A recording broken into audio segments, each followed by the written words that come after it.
Bismillahirrahmanirrahim. Assalamu alaikum dear students. How are you? I hope you'd be fine. This is New Syllabus Primary Mathematics Workbook 5A. Chapter number 4 Fractions की हम worksheet number 8 कर रहे हैं. 12 questions तक हम कर चुके हैं.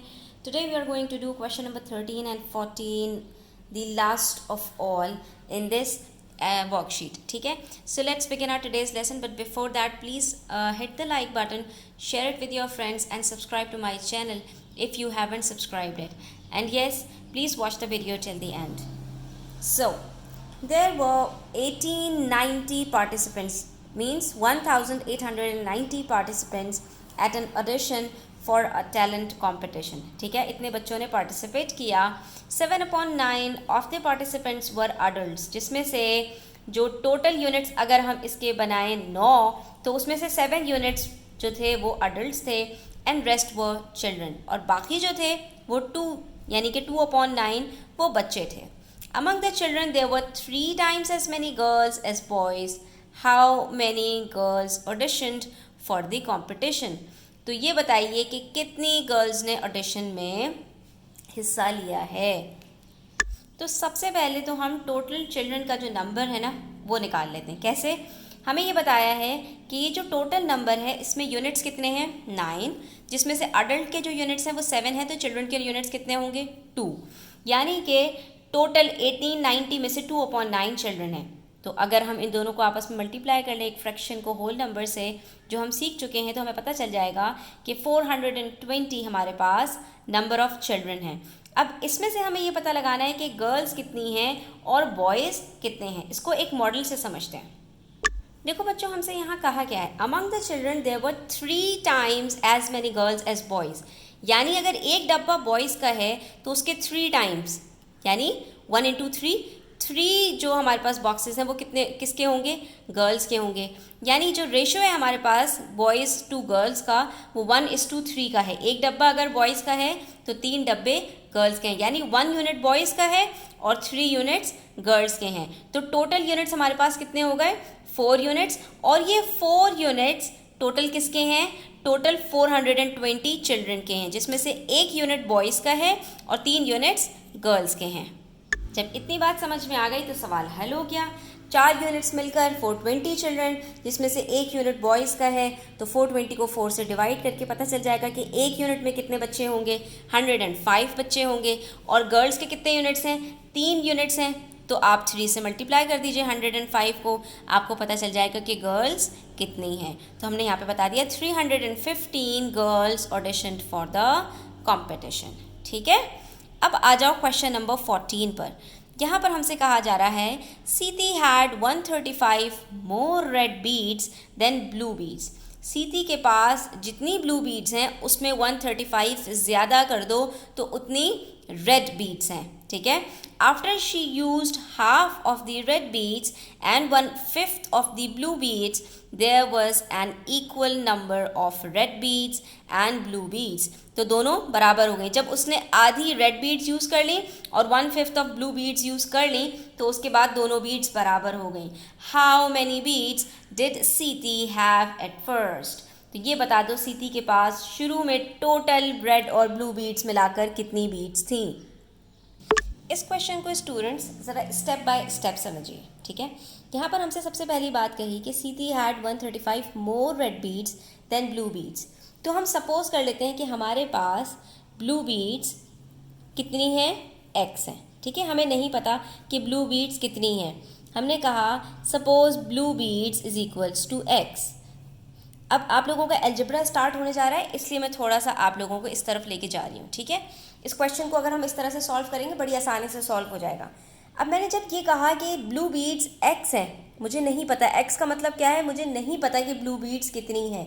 लेकिन अगर इसी x में इसी ब्लू बीड्स में मैं 135 ऐड कर दूँ प्लस कर दूँ तो मुझे पता चल जाएगा कि मेरे पास रेड बीड्स कितनी हैं इन टर्म्स ऑफ x. क्यों? क्योंकि ब्लू बीड्स में हमें 135 प्लस ही तो करना है. तो इसका मतलब क्या हुआ कि सपोज करते हैं ब्लू बीड्स अगर x हैं then red beads is equals to x plus 135. ठीक है. ये तो हमें पता ही है कि 135 ऐड करेंगे x में तो रेड बीड्स निकल आएंगी. सही है. अब हमें नहीं पता कि ये कितना है x, हमें ये भी नहीं पता कि x प्लस 135 कितना है। लेकिन अगली बात जो हमसे कही है ना स्टूडेंट्स, उसकी मदद से हम इनको सॉल्व कर सकते हैं। कैसे? इन्होंने हमसे कहा after she used half of the red beads, यानी x प्लस 135 टोटल को हम अगर डिवाइड कर दें 2 से, यानी उसका हाफ कर दें। हाफ करने का मतलब क्या होता है? किसी भी चीज़ को 2 से डिवाइड कर दो। अगर हम इस पूरे को डिवाइड कर दें 2 से, तो जो आंसर आता है वो बराबर है किसके? इन्होंने क्या कहा, पहले समझो इस बात को।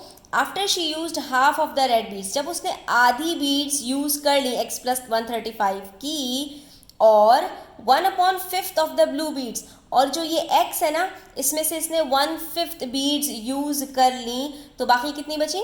4/5, क्योंकि टोटल यूनिट्स 5 है। 1/5 यूज कर लिया तो 5 माइनस 1 4/5, यानी 4/5 बीड्स जो इसके पास बची हैं। There was an equal number of red beads and blue beads. क्या मतलब हुआ इस बात का? आधी रेड बीड्स यूज कर ली तो आधी रेड बीड्स बची, और 1/5 of the blue beads use कर ली तो 4/5 ऑफ द ब्लू बीड्स बची, और ये दोनों बराबर हैं। यानी कि जो बाकी बची हुई रेड बीड्स हैं वो भी आधी होंगी। जब आधी इस्तेमाल कर ली तो आधी बची ना, और आधी हम कैसे निकालते हैं? डिवाइड कर देते हैं पूरे को 2 से, ठीक है। और जब 1/5 यूज़ कर ली ब्लू बीड्स, तो बाकी कितनी बची होंगी? 4/5 of the blue beads. Blue beads कितनी थी? x थी। रेड बीड्स कितनी थी? x प्लस 135 थी। तो x प्लस 135 से 2 को डिवाइड किया, ठीक है, और x में के अंदर 4/5 को मल्टीप्लाई किया, और ये दोनों जो अमाउंट है ये दोनों अब बराबर हैं।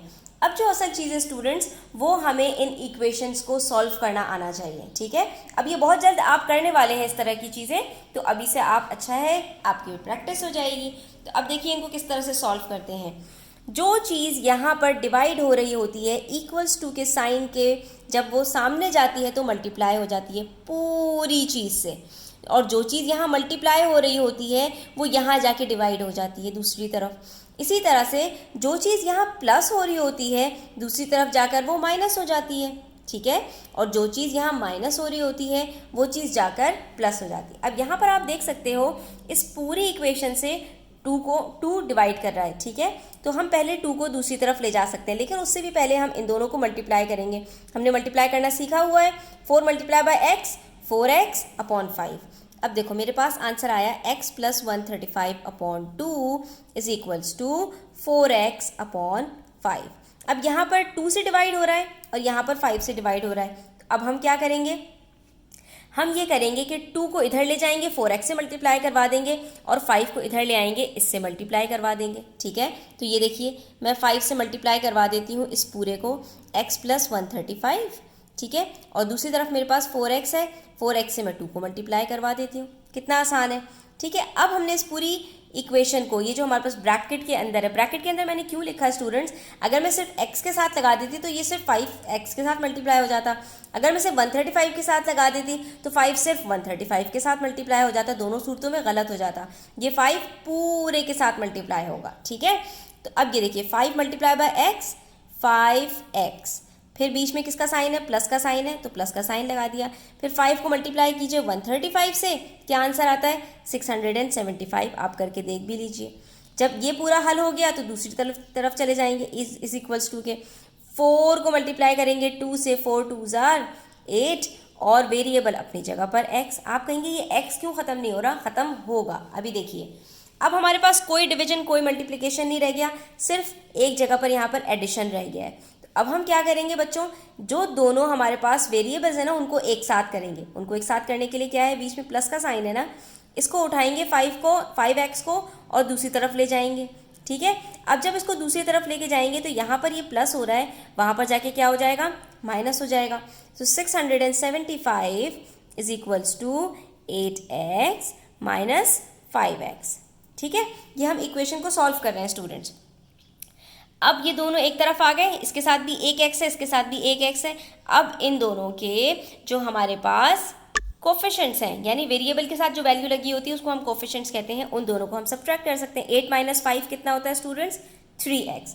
तो अब यहाँ पर मैं लिख सकती हूँ कि मेरे पास 8x माइनस 5x 3x बराबर है 675 के, लेकिन मुझे तो वैल्यू सिर्फ x की चाहिए। ये x जो है ना, ये कितना है, तो बच्चों इसके साथ जो 3 लगा हुआ है ये मल्टीप्लाई हो रहा है, दूसरी तरफ ले जाएंगे तो डिवाइड हो जाएगा।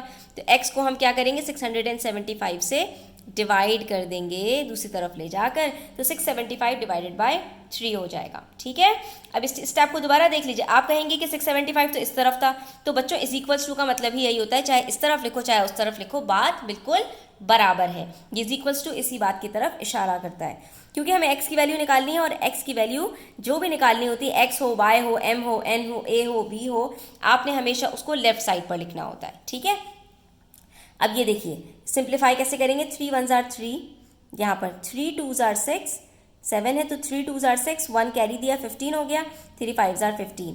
तो x की वैल्यू बच्चों मेरे पास निकल आई, और x मेरे पास बराबर है 225 के। और x क्या था बच्चों, ब्लू बीड्स थी मेरे पास। ब्लू बीड्स कितनी थी, 225। अब इसी के अंदर मैं रेड बीड्स निकाल लूँगी 225 में 135 को प्लस करके, और जैसे ही मैं इसको प्लस करूँगी मुझे पता चल जाएगा कि मेरे पास रेड बीड्स कितनी थी। तो जब मैंने इन दोनों को प्लस किया तो मुझे पता चला कि रेड बीड्स 360 थी। तो टोटल हम कैसे निकाल लेंगे कि टोटल कितना था, क्योंकि हमसे पूछा कितना है, हाउ मेनी बीड्स डिड सीती हैव एट फर्स्ट। तो हम इन दोनों को प्लस कर लेंगे। प्लस कैसे करेंगे, ब्लू बीड्स कितनी है 225, रेड बीड्स कितनी है 360। तो इन दोनों को हम यहाँ पर प्लस करेंगे, और जो हमारा आंसर आएगा वही हमारा रिक्वायर्ड रिजल्ट है। तो 225 को जब आप प्लस करते हैं 360 से, तो आपके पास आंसर आता है 585। This is the number that was required, यानी हमें सीती के पास 585 बीट्स थी। यहाँ पर हमारी ये वर्कशीट नंबर 8 कंप्लीट होती है। Thanks for watching the video till the end. Take care, अल्लाह हाफिज़।